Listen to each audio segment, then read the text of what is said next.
Hello friends, welcome to my YouTube channel common kitchen tips. നമുക്ക് ഒരു മസാല ദോശ തയ്യാറാക്കിയാലോ. നമുക്കിത് പെട്ടെന്ന് ചെയ്തെടുക്കാൻ പറ്റുന്ന രീതിയാണ്.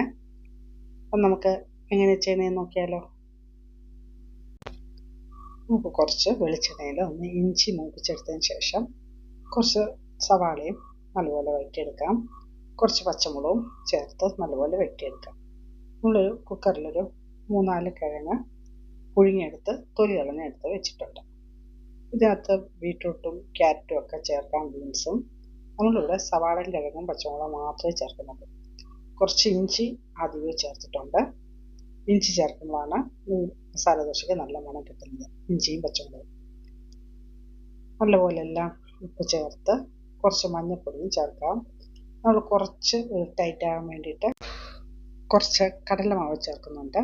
അപ്പോൾ കുറച്ച് കടലമാവ് കുറച്ച് വെള്ളത്തിലൊന്ന് കലക്കി കുറച്ച് മഞ്ഞൾപ്പൊടിയും ചേർത്ത് ഉപ്പും ചേർത്ത് നല്ലപോലെ അടുപ്പിൽ വെച്ച് തന്നെ നല്ലപോലെ ഒന്ന് ഇളക്കി ഒന്ന് ടൈറ്റാക്കി വരുന്നവരെ അടുപ്പിൽ വെച്ചിട്ട് നല്ലപോലെ ഒന്ന് ചൂടാക്കി എടുക്കാം. ആ വെള്ളമൊക്കെ വറ്റി എല്ലാം നല്ലപോലെ പിടിച്ച് യോജിച്ച് വരുന്നവരെ അടുപ്പിൽ വെച്ച് നല്ലപോലെ ഒന്ന് ടൈറ്റാക്കി എടുക്കാം.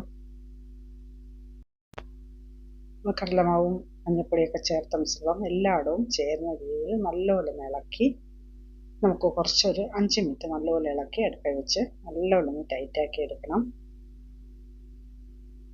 കുറച്ചും നല്ലപോലെ കിഴങ്ങെല്ലാം നല്ല പൊടിയുന്നവരെ നല്ലപോലെ ഒന്ന് ഇളക്കി ടൈറ്റാക്കി എടുക്കാം.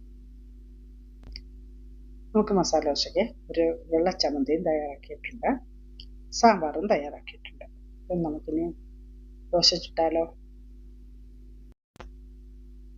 സാമ്പാറും ചമ്മന്തിയൊക്കെ റെഡി ആയിട്ടുണ്ട്. നമുക്കിനി ദോശ ചുടാം. നമ്മൾ പച്ചരി ഉഴുന്ന് മാത്രം ചേർത്താണ് മസാല ദോശയ്ക്ക് കുറച്ച് മുരിഞ്ഞ് കിട്ടാൻ നല്ലത് പച്ചരി ചേർത്തരയ്ക്കുമ്പോഴാണ്. നമുക്കതിൻ്റെ കൂട്ടം വെച്ചിട്ട് കുറച്ച് നെയ്യും ചേർത്ത് നമുക്കങ്ങനെ മസാല ദോശ ചുട്ടെടുക്കാം. അധികം നെയ്യ് ഇഷ്ടമില്ല എന്നുണ്ടെങ്കിൽ കുറച്ച് നെയ്യും വെളിച്ചെണ്ണയും കൂടെ ചേർത്താലും മതിയാവും. ഒരു സ്പൂൺ നെയ്യും വെളിച്ചെണ്ണയും കൂടെ ഒരുമിച്ച് ചേർത്തതും ദോശയ്ക്ക് 2 വശവും ചേർത്തതിന് ശേഷം നമുക്ക് കൂട്ടും വയ്ക്കാം. ഇതിൻ്റെ കൂടെ ബീട്രൂട്ടോ ക്യാരറ്റോ ഒക്കെ ചേർക്കുന്ന ഇഷ്ടമുണ്ടെങ്കിൽ അങ്ങനെയും ചെയ്യാം. നമ്മളിവിടെ കിഴങ്ങും സവാളയും മാത്രമേ ചേർത്തിട്ടുള്ളൂ. നല്ല ടേസ്റ്റുള്ളൊരു മസാല ദോശയാണ്. കുട്ടികൾക്കൊക്കെ ഇത് വളരെ ഇഷ്ടപ്പെടും. നമുക്ക് മസാല ദോശ എല്ലാം ചുട്ടെടുക്കാം.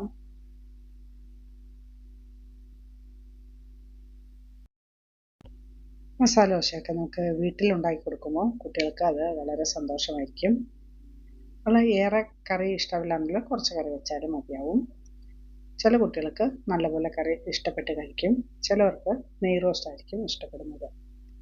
ഇവിടെ കുട്ടികൾ നല്ലപോലെ ഇതിൻ്റെ കറികളൊക്കെ കഴിക്കും. നമ്മളതുകൊണ്ട് ഏറെ വെച്ചിട്ടുണ്ട്. അങ്ങനെ നമ്മുടെ മസാല ദോശ എല്ലാം റെഡി ആയിട്ടുണ്ട്. നിങ്ങളിതിങ്ങനെ ഒന്ന് ചെയ്ത് നോക്കണം. നിങ്ങൾക്കിത് ഇഷ്ടമായിട്ടുണ്ടെങ്കിൽ നിങ്ങൾ ലൈക്ക് ചെയ്യുക, കമൻറ്റ് ചെയ്യുക, ഷെയർ ചെയ്യുക, സബ്സ്ക്രൈബ് ചെയ്യുക.